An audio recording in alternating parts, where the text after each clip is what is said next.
This edition of the Rahman Experience is brought to you by First Coast Nutrition and Supplements. It's your one-stop shop for keeping your body in optimum health. Get all the help you need right now at pmpnutrition.com. Body Aqua. It's the brand new fitness drink, improving your looks and your health one sip at a time. And Edward Waters College. Enroll right now. ewc.edu. Edward Waters College, emerging eminence. M-I-N-E-S-G-R-A-T. Yeah. Yo, Mr. Johnson, it's the anthem. No, this ain't a game, plugging Madden. Got the daily news with the habit. Couple interviews, a couple things we asking. And experience the greatest teacher. As you experience the greatest teacher, a living testimony really truly make it deeper. And life a pretty penny, not as pretty when it's cheaper. This is for the culture, never trying to get over. I know this world is getting colder.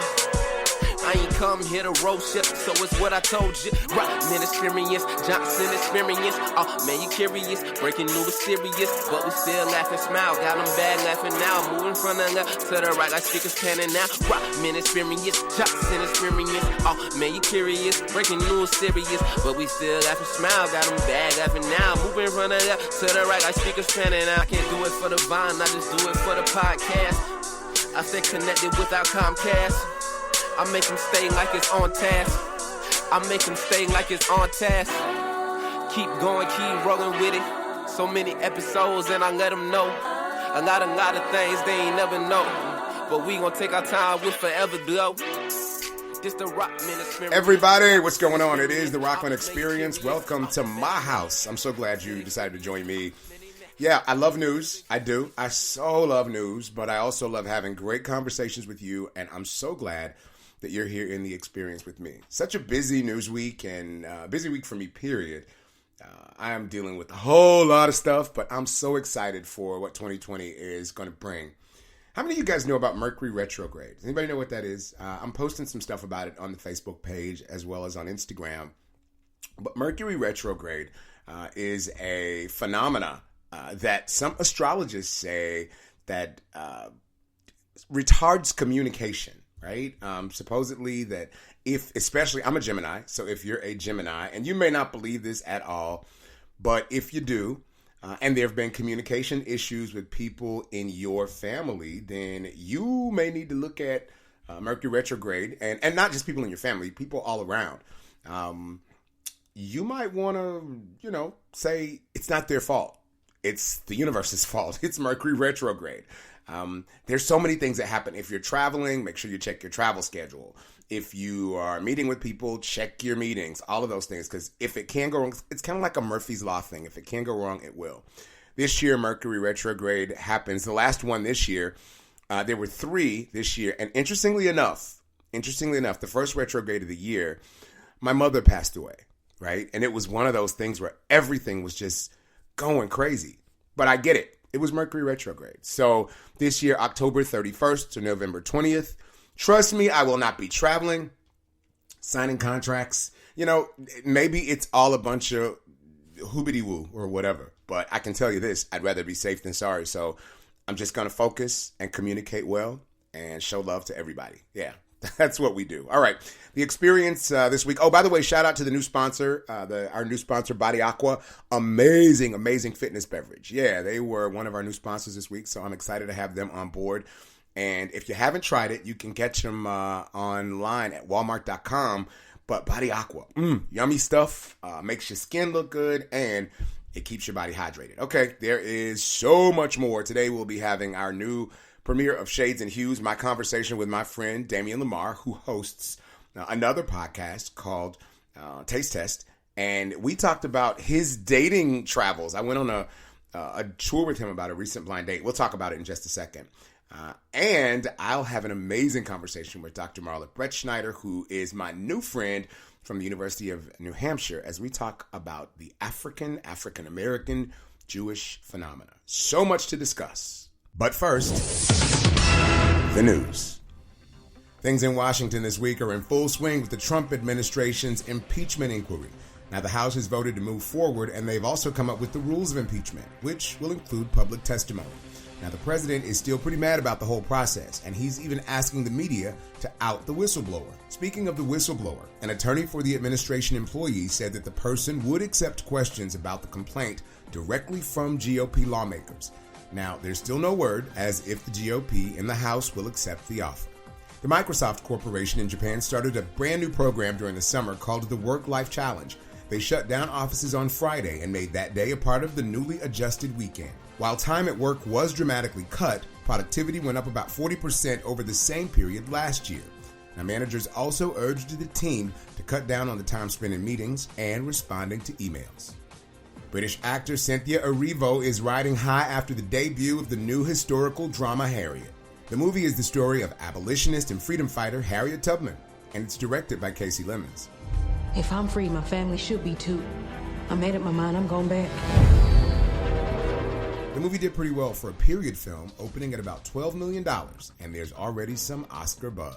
Up next, the premiere of Shades and Hues. It's a conversation you don't want to miss, and then I'll talk with Dr. Marla Brettschneider. We'll be right back as the Rahman Experience continues. Over the years, you've brought them into your home. You were prescribed opioids after the C-section and after Dad's back injury. They helped when you were in pain, and you held on to them just in case. But did you know holding on to unused opioids puts your family at risk? Trouble with opioids can start at home with unused medicines such as pills, patches, and syrups. You can remove the risk and protect your family. Find out how at www.fda.gov/drug disposal.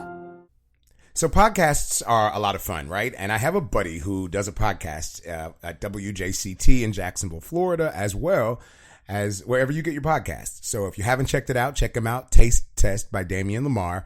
He's an amazing singer, songwriter, and of course, a podcast creator. However, Damien is also a friend. We've known each other for about 30 years. Damien and I went to high school together. And Damien called me. He used a dating app and asked me to ride out of town with him to meet someone that he met off the app. Well, he's a friend, and I tagged along. Here's our journey. It may just end up being a podcast itself, something we call Shades and Hues. Here it is, me and Damien Lamar on the road. Okay, so in the midst of this thing, we drive to Gainesville. Where are we? I'm in a swamp. Yeah. I think I see an alligator at the Gator Swamp. Yeah. So who is this person that you met? So I met a guy on this new thing. A dating app. Okay. And Is this your first time meeting a guy on a dating app? No, it's not. No, I've met guys on dating apps before. Did you drive out of town to meet the guy on the dating app? I did. Oh, okay. Yeah. And it was merely because of what and granted, there's a term that I have that I use called that we live in the superficial voyeuristic generation of tomorrow. The hell does that mean? Let's dissect it. Okay, superficial. Yes.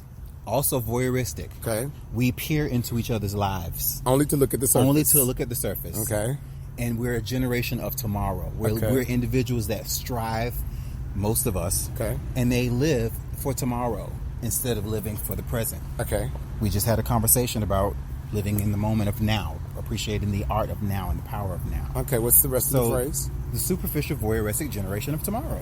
And that's what we're living in now? Yes. Why generation of tomorrow, though? Because these individuals don't know how to be present. So, did you meet a super fragilistic, expialidocious person? I can't say that I met that person because I didn't have enough time to spend with them to determine in the beginning. Okay, now that's where we stop, because in the beginning whether the person is super fragilistic, expialidocious or not. Yes. Yeah. You do. But for me, I fell into the guise of the whole superficial. So you found... Because this person is, to me, really nice looking on the eyes. Doesn't hurt the eyes. Okay. And as your friend, I came along. Mm-hmm. You might feel differently. No, I don't have a dog in the show. Okay. Well, I came merely because the guy's beautiful. He's good looking. An artist. And he's an artist. Okay. And he's smart and intelligent. Okay. That alone is worth me just taking an hour of my time just to come experience the exhibit. Now, that was a good exhibit. The exhibit, I'll give you that, was very, very good. It was good. Especially the interpretation of what he used and how he uses culture and built around the culture. Well, and not just him. I think other artists too were really good in the exhibit. Absolutely.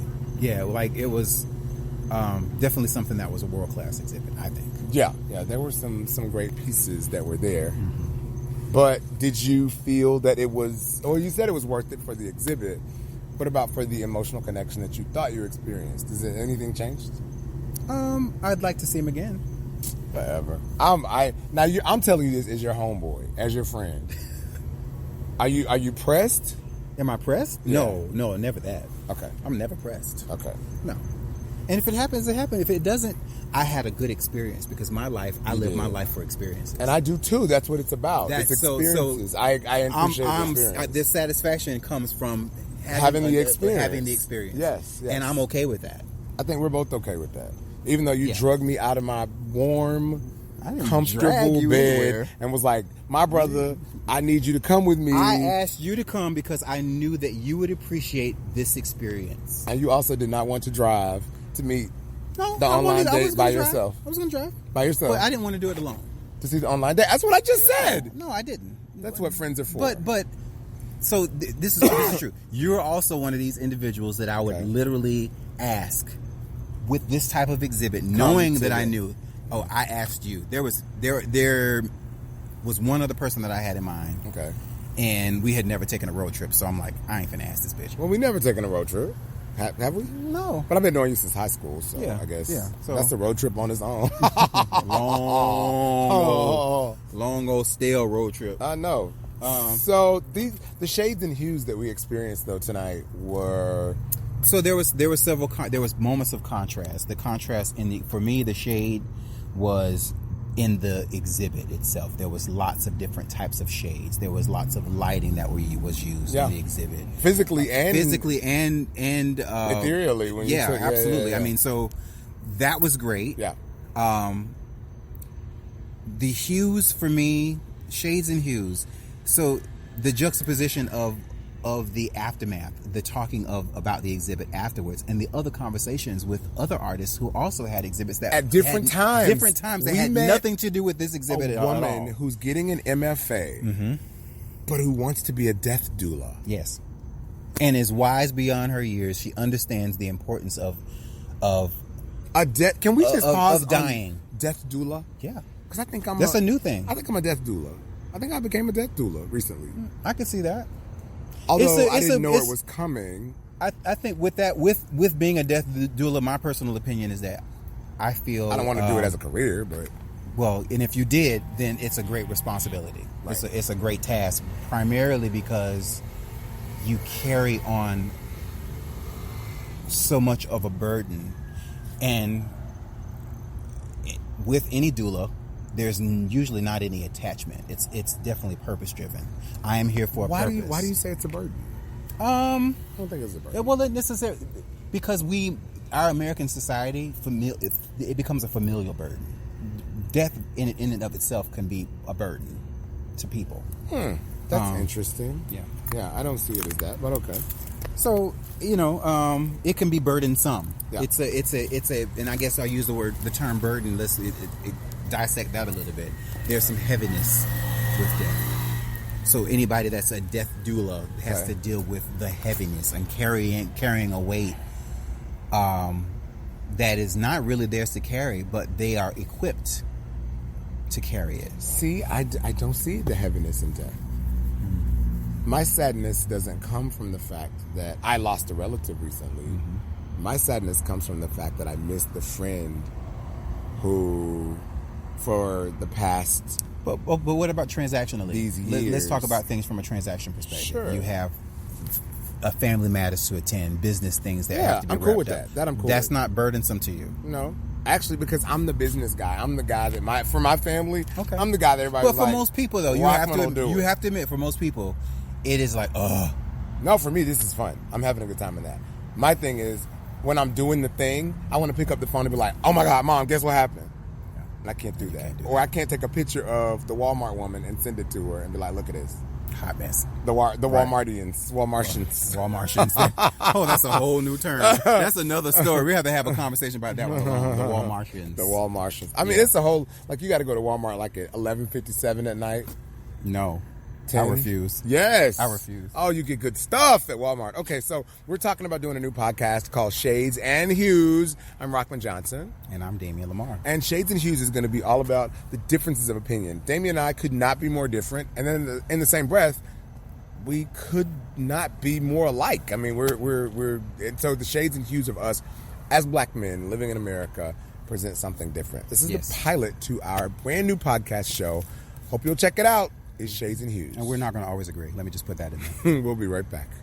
The Jacksonville Free Press is North Florida's quality black weekly newspaper. Founded by Rita Perry and published weekly by Sylvia Perry, the paper keeps you in tune with news that impacts the African-American community in Jacksonville and around the world. Now, when you read the Free Press, you can get great recipes, opinions from people like Reggie Fullwood and others, plus your chance to win cash and prizes. Log on right now to the JacksonvilleFreePress.com to connect with your community news. It's the Jacksonville Free Press. It is the Rahman Experience. I'm Rahman Johnson. Welcome back. And you know, African heritage around the world is so interesting and so unique. And there are so many people who look at the diaspora and research it in so many different ways. And I'm really excited on today's show to have a researcher, I'd like to say foremost, but she may not say that, but a researcher about African heritage Jews in the United States.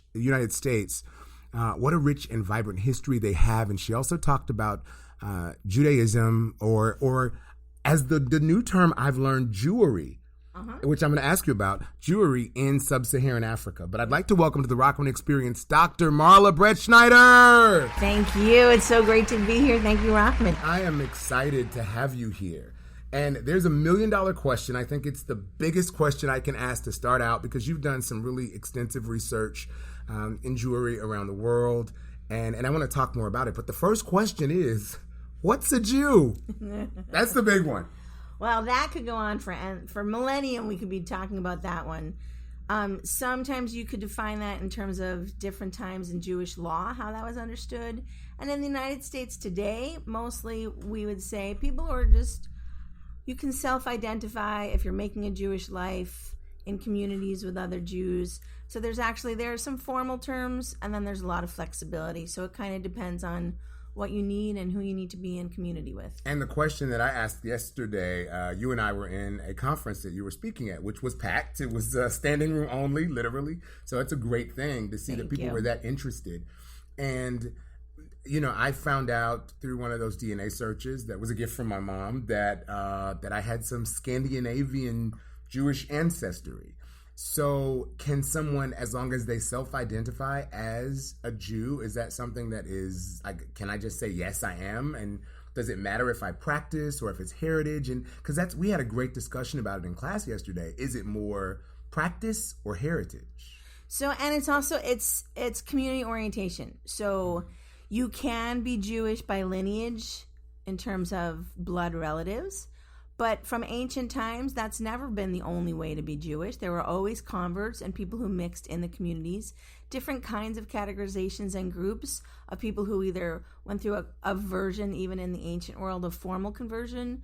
There were other groups who were treated as among the community, but who weren't formal converts. And so these contemporary U.S. shifting designations, they're not brand new, made up by just us in nearly 2020. You know, we have thousands of years of these morphings of how do we understand who's Jewish. And so now we have this new thing that's brand new in history about DNA.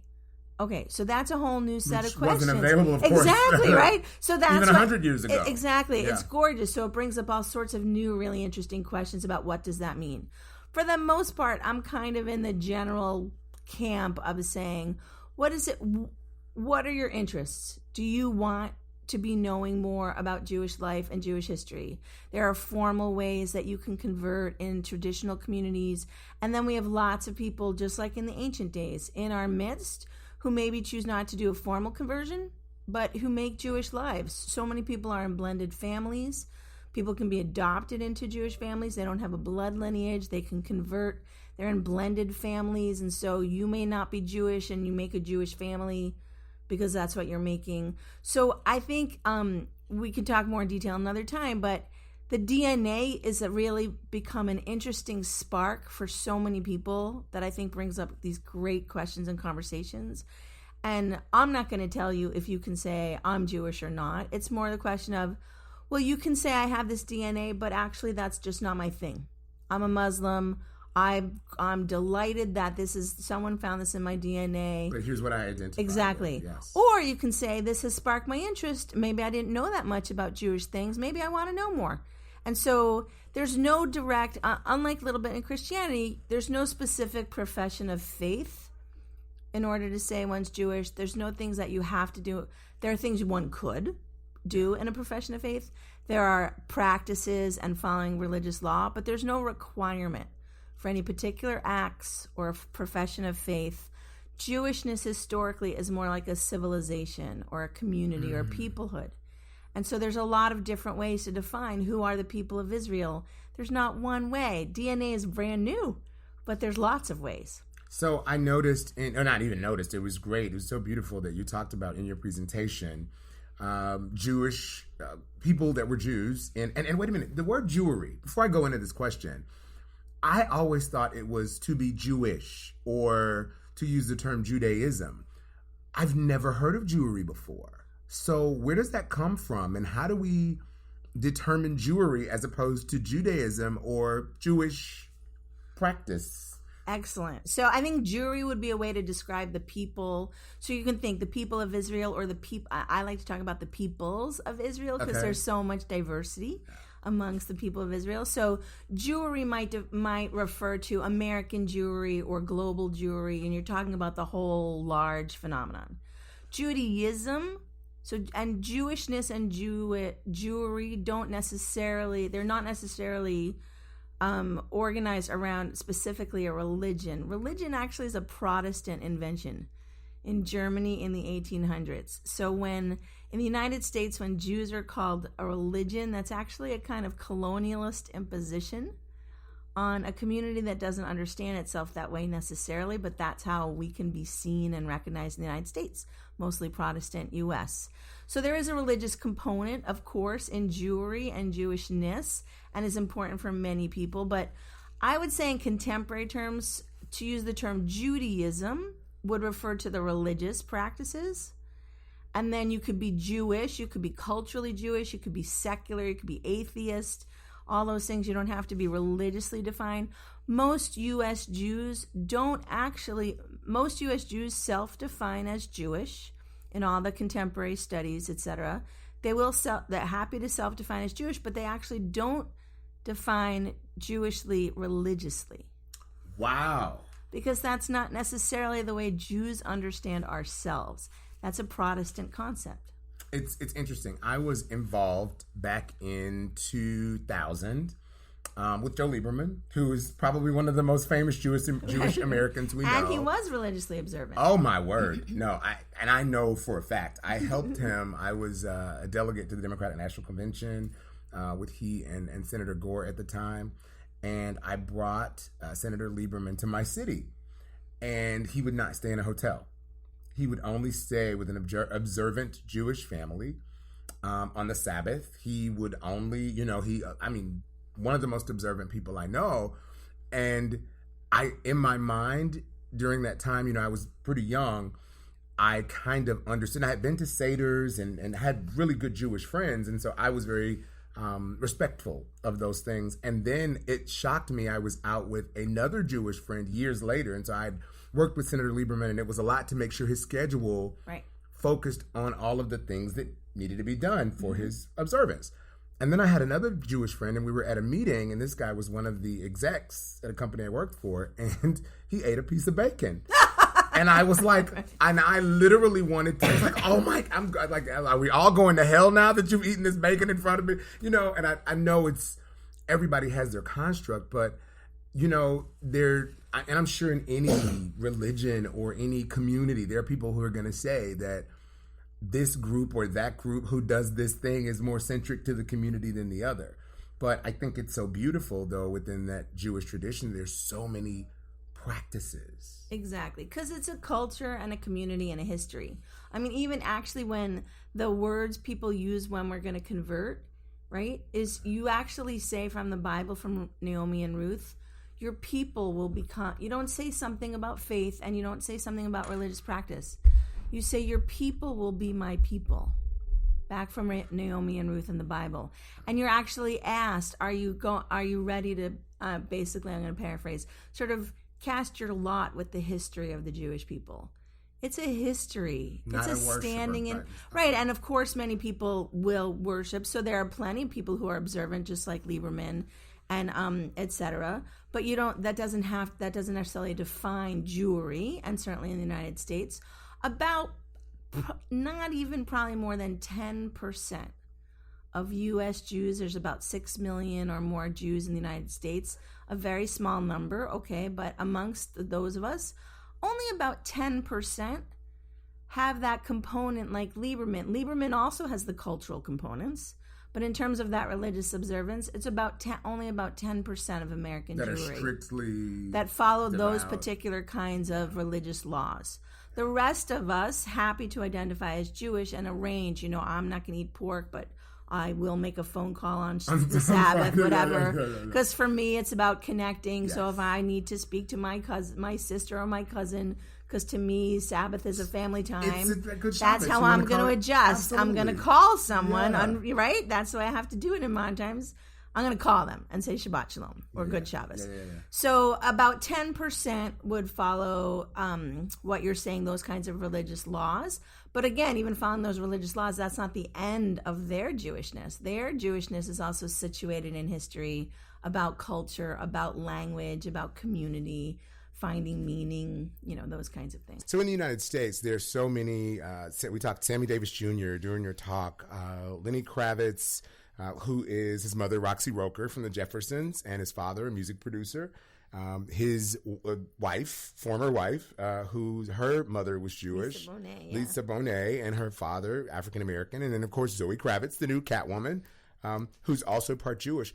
Looking at all of this intersection of African-American Jewishness, is this something that is a new phenomena? Are we just experiencing and exploring this? And how do we, we talked earlier and too about your talks. Let's talk about those people that you highlighted, but also there was a wave of anti-Jewish sentiment that we saw in many instances around the country.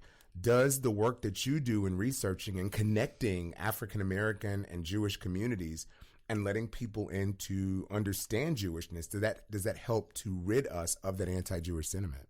So obviously we're all hoping we're haters are going to hate in a lot of different ways. And in our communities, got to deal with anti-racism. In Jewish communities, got to deal with anti-Jewishness. In African-American communities. But part of the thing is that often people somehow imagine, and we talked yesterday about it, that there's a community of African-Americans and they're their own community, and there's a community of Jews, and that's a separate community. And usually when people want to talk about African-Americans and Jews, they're talking about two separate communities and the relations between them. So what I was asked to come here and talk about was to change up that paradigm, because there are plenty of African-American Jews, and by using lots of different names, etc. And so that doesn't solve all of the problems in our communities and the haters inside our communities, and especially the haters outside of our communities, right? So if African-Americans know Klan and white supremacists, right, they might not also know that those same groups are mostly going to be Jew haters. Right. Yeah. And so and working together. LGBT haters. And exactly. All right. Women, also women have to be in their place, etc. Yeah. So it's not the only way to work on those issues, but some of the ways to work on those issues is to remind ourselves that we're actually also often not separate communities that come together. Most of us are also in communities together. So there are plenty of African American, African heritage Jews in the United States. And there are different waves. So I don't want to say that they're all the same, but as I shared yesterday, this is not a new phenomenon. There are records dating back. Supposedly the first known Jew in New England in the 1600s was an African-American man. And there are records of African-American Jews in the U.S. back from the 1600s. And so the way that our communities have worked and And it's complicated because then there's segregation. Jews historically, people might not know, Jews historically in the United States, even if you're from Europe or Northern Europe, were not racially cast as white. Calling European Jews in the United States in a category of whiteness is a post-Holocaust, post-World War II phenomenon. We were categorically not considered white. We weren't considered black, but as you know, there were plenty of off-whites and off-blacks. Like the caste system. Exactly. Yeah. So even in the United States, people who now you might think of as white Jews and who definitely have to take responsibility for white privilege and have to work on white supremacy, that's a new racial categorization for European heritage Jews. And so when we work together, so there are different moments, and I talked a little bit about, so while this is old stuff, it comes up in new ways. So, for example, in that heyday of the Communist Party, some of the biggest, I know this can be hard in our communities because there's so much anti-communism, but there was, of course, vibrant African-American activity in the Communist Party, vibrant Jewish activity in the U.S. Communist Party. And so then there were a lot of unions, and there were movement kids from the days of the heyday of communism.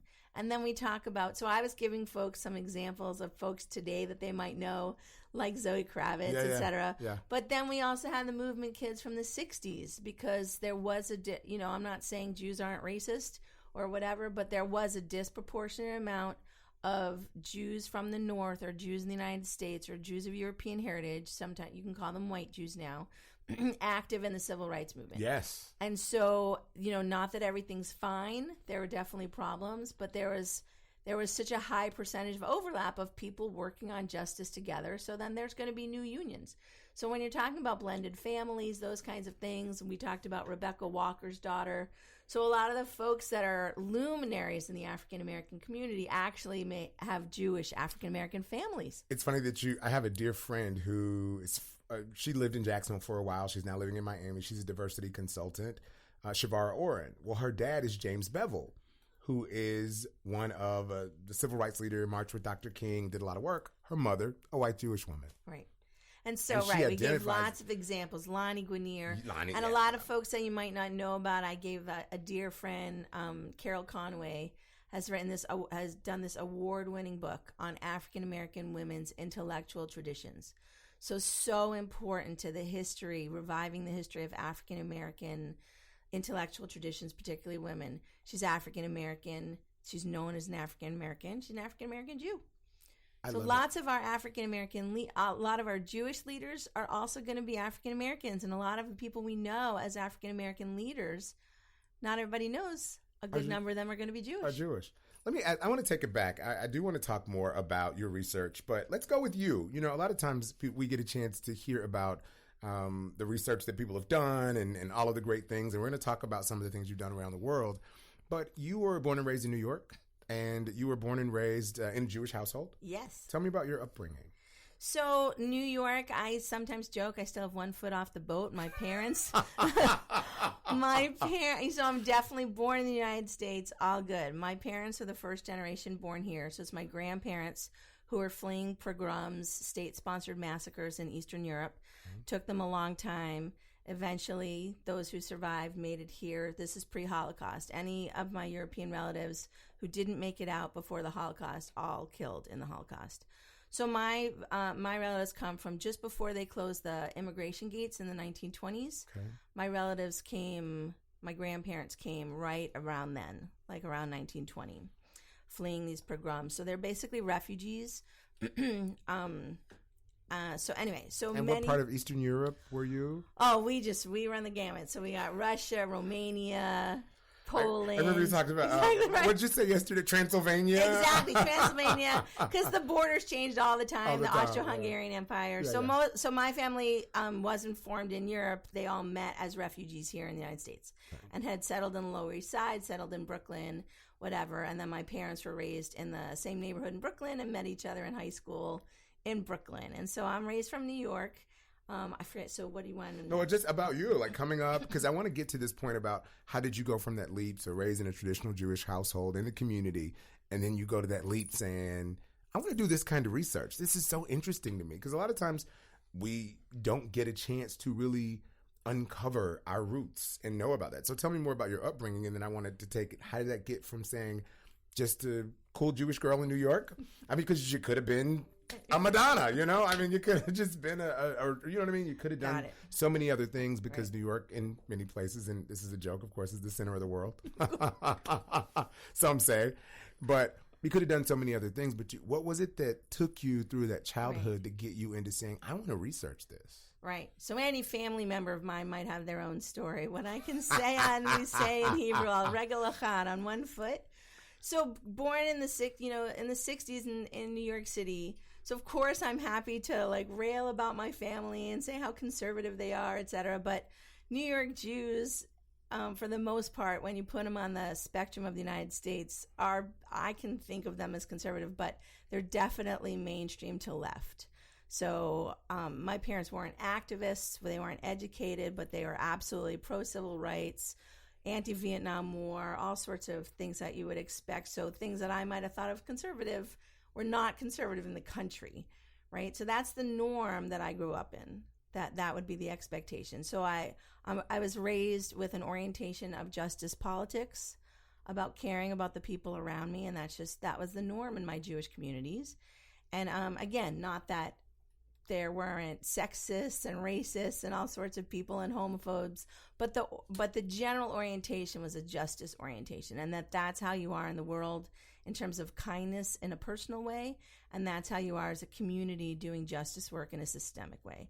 And that's just a basic Jewish value for so many for the majority. All the studies show when Jews self-define what does being Jewish mean to you in the United States, justice issues, intellectual issues, concern about neighbors, actually those come up at the top 5. So that's my general orientation. I didn't have to go this way. So my parents, I think of my family as smart, but they weren't educated. Coming as immigrant kids, they didn't have an opportunity for college. They were raised incredibly poor in the Jewish ghettos of Brooklyn and New York. And but they had a value about education. And they also, interestingly, made sure to have value. I have 2 sisters.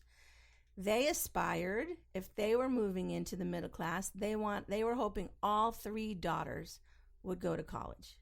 And that was friggin' huge.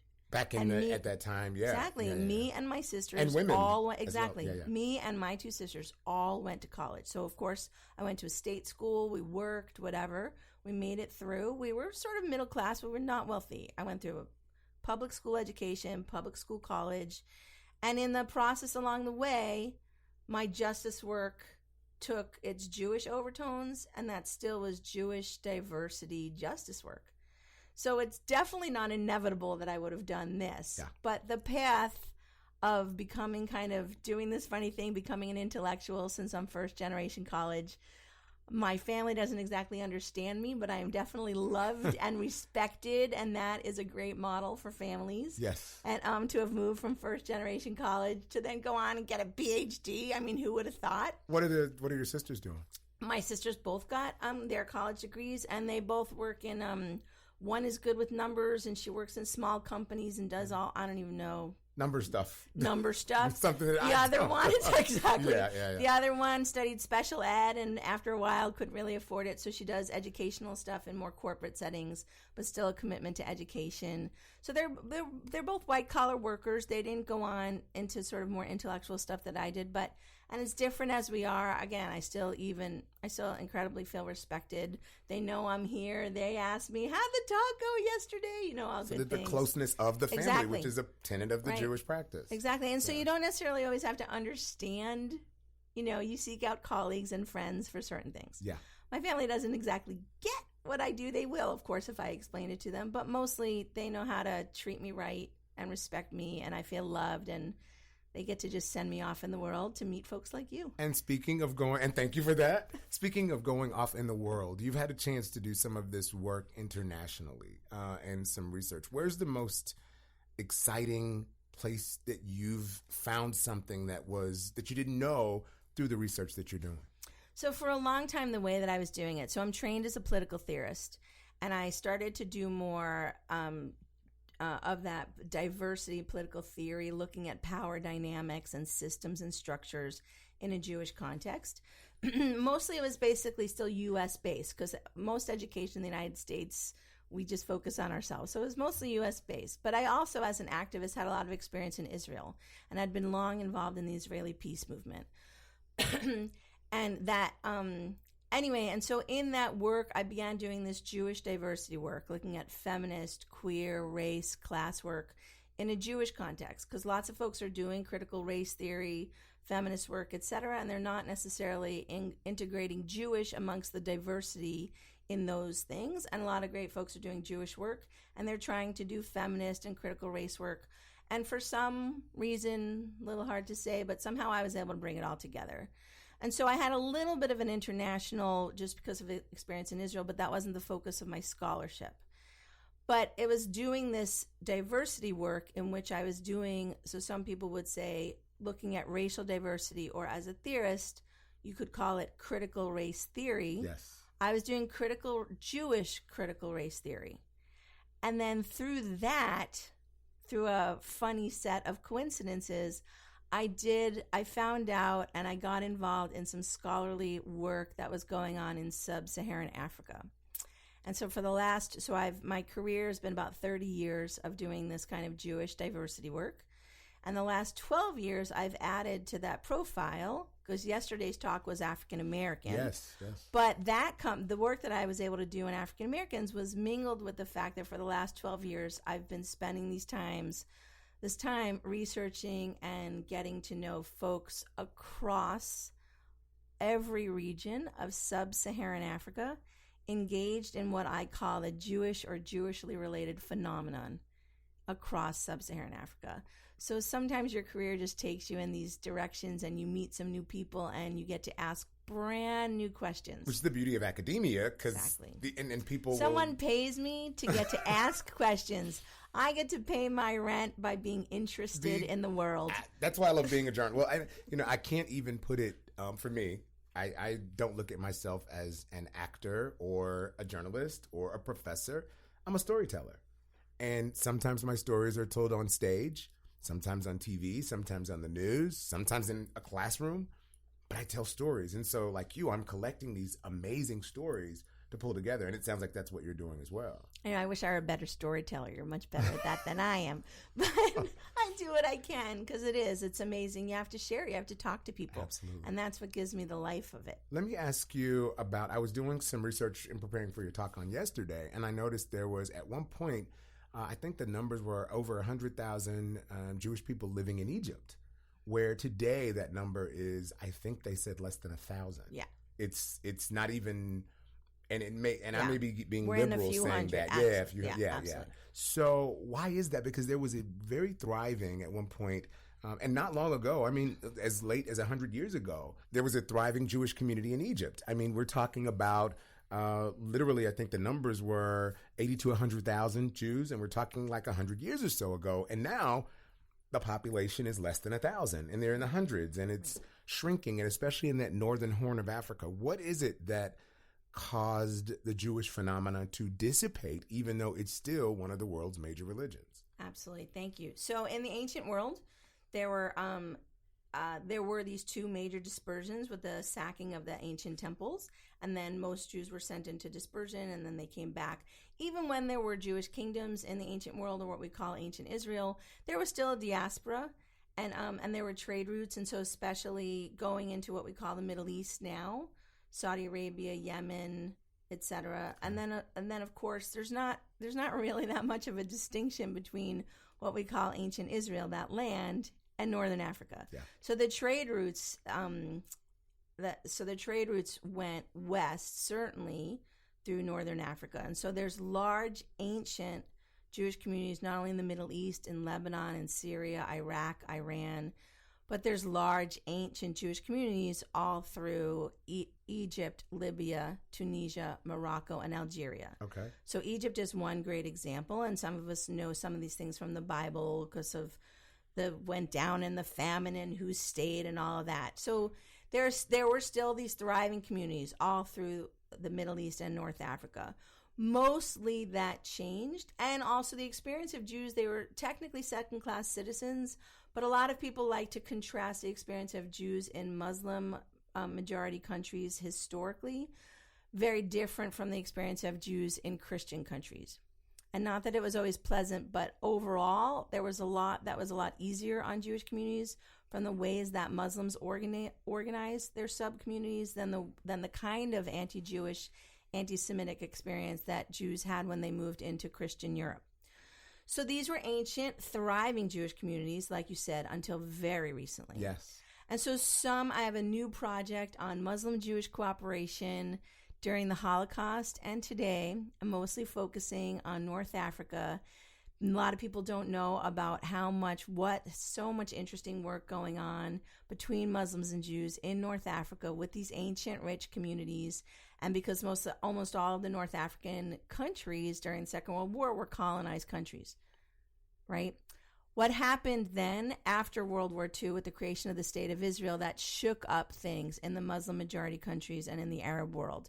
And then there was a new situation of pushing some Jews choosing to leave, but also, this is very controversial, depends where you stand, but there were a lot of new massacres and pressure for the Jews in the countries of the Middle East and North Africa to leave. So even before then, a little bit with the breakup of the Ottoman Empire, there was mass migration more to the West, to Latin America, a little bit to the United States.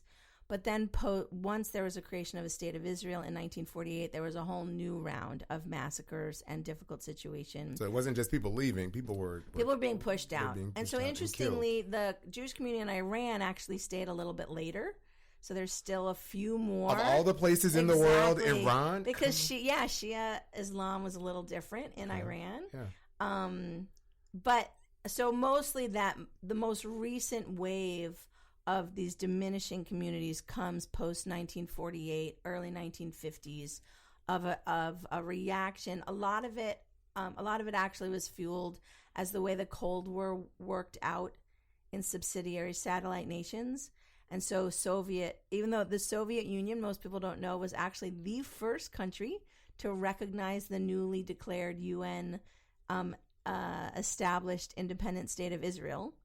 Really? Russia was the first country to recognize the state of Israel, and then Cold War politics shifted very quickly, and then Israel became more aligned with the United States, and then the Soviet Union began pressuring countries, particularly in the region, to develop these anti-Jewish policies, anti-Israel policies, and that required a lot of Jews to flee. They were pushed out. Like in the stands, when they had the critics, all the stands that came on board. The stands. Yeah. Right? So the most recent version of that dwindling that you're talking about is a result of sort of basically 1950s post the creation of Israel. So what? I know one of your degrees. I know which you have many, which is a wonderful thing. So I'm so excited to have you as a guest. I want to go political if we can for a little bit. I have friends that are both Jewish and Muslim, and you've talked about and all of my life. My mother, her best friend is the wife of the imam. And we've had Jewish friends that have come over for years and years. My question, though, I mean, there's this huge, when we talk about Palestine, which is where a lot of the conflict exists, and I don't want to talk about what's going on now in Washington to hopefully find the peace, because that's another show. What is it that continues to cause this rift that it seems like will never cease, even though we know there are so many stories that Jewish and Muslim people work together, like you talked about in Northern Africa. Jewish and Muslim people get married. They've had kids. They've built things together. What is this thing where it still continues, this right. push with the state of Israel, where there's this, I don't know, it's just an impasse that seems to not be able to stop. What is the problem? From your point of view. So we know on the ground, which of course this is not what gets media attention and why we need more media from people like you, but the media likes to fan the difficulties or the schisms. And we know in Israel-Palestine, there are endless amounts of joint projects. And I don't mean to say that not everybody wants a joint project. A lot of Palestinians are anti something called normalization. They've decided to stop engaging with these kind of joint projects. All of that's there. But there are plenty of Arabs, Muslims, and Christians within the green line of the State of Israel, not only in the state of Palestine, or not yet quite a state, but in the area of Palestine. So So, of course, life on the ground, if people could also first remember that Jews and Muslims and Christians, Palestinians, Israelis are interacting all the time. They are interacting in a war zone with incredible power and equality, but that doesn't mean they're not still real people trying to figure out what to do next and how to lead good lives, how to educate their kids, how to not have pesticides on their cucumbers, whatever it is. Absolutely. This is real people. And then when we get to the bigger things, again, we have to remember, like most colonial situations, the creation of the state of Israel, for most Jews, so there were always Jews in the land of Israel around the time of, with these pogroms in Eastern Europe, and then, of course, with the Holocaust, there was a new movement of immigration, right? For most of those ordinary Jews, like any ordinary Palestinian, you're not setting up to conquer the world. Jews are fleeing outright state-sponsored massacres in Eastern Europe. Then they're fleeing. Their citizenship is denied. They're fleeing the Nazis and concentration camps, and they just need a place to be, right? Okay. So they're just trying to be. Now, how that works out in larger geopolitical contexts of the West and Europeans still on a colonial project. Now, Western colonial nations constantly put in their abject minorities, their marginalized minorities who were less than human, but they often put them in colonial situations. So the British Empire puts elite Indians all through Kenya. Yes. Right? Yes. Through the West Indians. So it's not, the situation in Israel is unique and important, and it's far less unique than sometimes people pay attention to, because Western colonial nations utilize other marginalized and abject people to carry out their colonial plans. Meaning they're this small minority. Exactly. Like the Wizard of Oz, for lack of a better, behind so the curtain. take this group of people who've been starved and terrorized through the Holocaust and say, we're going to give you a place, maybe you can like get back to health. So for an ordinary person, that's miraculous. Yeah. And you don't have to know that these grand, large countries still are operating on these old-time colonial plans, right? But we all get used as pawn. So I'm not saying we don't have responsibility. We all have responsibility. That's why I said my experience, the reason I can feel close to Israel is because my experience has long been in the peace movement. I have a particular way of understanding Israel and Palestine. And those are my people, the people in the peace movement in Israel, Palestine. Yes. But we're all, not just Jews, but Palestinians, we're all getting used in these larger colonial projects still today. And it has nothing to do with the people on the ground. And so it gets hard to both navigate your daily life and your communities in the context also of how are you going to solve some of your community's problems when it's not just only about you, but you have these international colonial pressures. And in some ways, I mean, I'm remembering the stories of Eastern Europe, was it East Germany and West Germany, when they had the divide. They're in the same thing with Israel and Palestine. Some of these people are related. Absolutely. They're cousins. Exactly. And in some cases, even closer relations than that, still dealing with the, well, I'm this and I'm that. Mm-hmm. And you look alike. Yeah, it's quite interesting how that continues to move. And hopefully we in this country will pay a better eye, a closer eye to it and not allow someone to tell us this is what you should be thinking. Because in many ways, that's what we see. Right. People are saying, oh, well, you must ally to this cause because of its closeness to Christianity. Right. Yeah. Right, and Palestinian Christians people don't understand. There's a privileging of Palestinian Christians because of the Christian dominance in the West. Right, and so then there's people are trying to put wedges between Muslim and Christian Palestinians and utilize, and so sometimes Christian Palestinians get bought off in this colonial paradigm because they have more options in these larger geopolitical things and. Yeah. So we all have to. So when I say, how do I want people? I want people to orient to understand people's lives on the ground. What kinds of projects are options for us today? And I want us all engaged in an anti-colonial project. And that does not only mean, it includes, not only means Palestinians engaging in an anti-colonial project, but recognizing both the responsibility for Jews in Israel in that war, but also that they're all being used. And if we all can get together and figure out who we need to really be targeting in anti-colonial, decolonial work, I think we're going to have a lot more of an opportunity to get a little justice done. This is, and as we begin to wind up, because I'm so glad, I know you have to do some other things, so I'm glad that I got this much of your time. You've got how many books out now? I want to say, many. I know, I was looking at that, which I'm going to put on the site, so we'll have them on the Thank website you. as well as on, and you, Edward Waters College, of course, is the sponsor of the podcast. You donated some books to the Edward Waters College Library. So thank you for that. Absolutely, my pleasure. Your books allow people to have a deeper understanding of the Jewish phenomena around the world. Thank you. Yeah. That is my hope. Yeah. And the one thing I like, because we talked about, I know my initial experience as a kid in Miami, Florida. I'm from here, but I spent some time in Miami. Yahweh ben Yahweh, there was that group of Hebrew Israelites that they call themselves in Miami. And so that was my first exposure to people who were Jews, but they weren't the traditional Jews that I got to later know. Or what people call traditional, because they're just as real people. Exactly. Wow. And then because of racial segregation over time in the United States, things happen also in the Jewish world. So certain people got funneled into communities of color, and certain people got funneled into off-white communities if they were European. But it still made them... Yeah, they have their own really rich, lively traditions. And we talked yesterday about a church community, not synagogue, called the Church of God, Saints of Christ. Right. Which in its title, to me, was like, well, they said Christ in the title. It's not Jewish. But you're like, no, if they...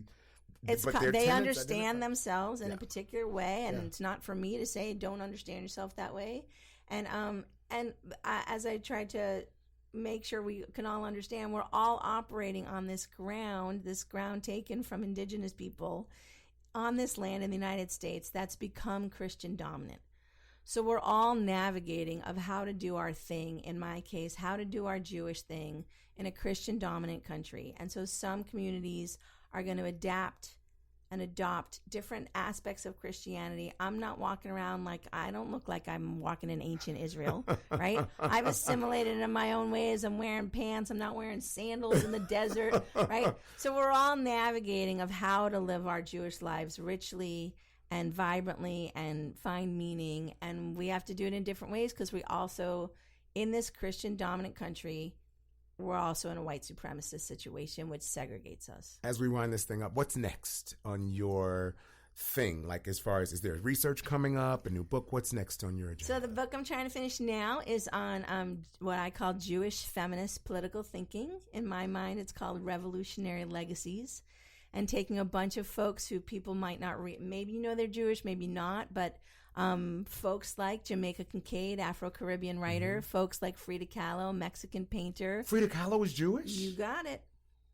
Okay, my mouth is wide open right now. Exactly. I did not know. I Jamaica went to the museum Kincaid. in Mexico. Wow. Exactly. Wow. Gertrude Stein, Emma Goldman, most dangerous woman in America, anarchists. So looking at some folks who are well-known women and feminist figures, Hannah Arendt, who not everybody knows how to place in a Jewish context. And so I'm going to do that and this other outstanding project on Muslim-Jewish cooperation during the Holocaust and beyond. So you must come back to talk about those projects when they come out. I love it. I love it. Thank you so much. We'll make sure that all of the details for your books, your articles, you can link to that through my website, rockmanjohnson.com, as well as WEWC Radio. But again, Dr. Marla Brettschneider on the Rahman Experience. Thank you so much. You're rocking. Thank you. All across the country, people are coming together to speed up what we can learn about health. The All of Us Research Program is calling on 1 million people to join us as we try to change the future of health. For your family, for future generations, for all of us. Visit joinallofus.org and find out how you can become 1 in a million. That's the show for the week. Thank you so much to my production crew, to Dr. Marla Brettschneider, and everybody else who is a part of the Rahman Experience. Y'all rock. Thank you for making this show one of the top podcasts in the country.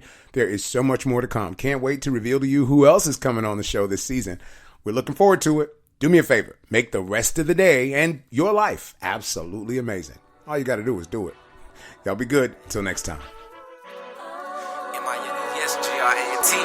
Yeah. Yo, Mr. Johnson, it's the anthem. No, this ain't a game, plugging Madden. Got the daily news with the habit. Couple interviews, a couple things we asking. And experience the greatest teacher. As you experience the greatest teacher, a living testimony really truly make it deeper. And life a pretty penny, not as pretty when it's cheaper. This is for the culture, never trying to get over. I know this world is getting colder. I ain't come here to roast ya, so it's what I told you. Rahman Experience, Johnson Experience. Oh man, you curious? Breaking news is serious, but we still laugh and smile. Got them bad laughing now, moving from the left to the right like speakers panning now. Rahman Experience, Johnson Experience. Oh man, you curious? Breaking news serious, but we still laugh and smile. Got them bad laughing now, moving from the left to the right like speakers panning now. I can't do it for the vine, I just do it for the podcast. I stay connected without Comcast. I make them stay like it's on task. I make them stay like it's on task. Keep going, keep rolling with it. So many episodes and I let them know. A lot of things they ain't never know. But we gonna take our time with it.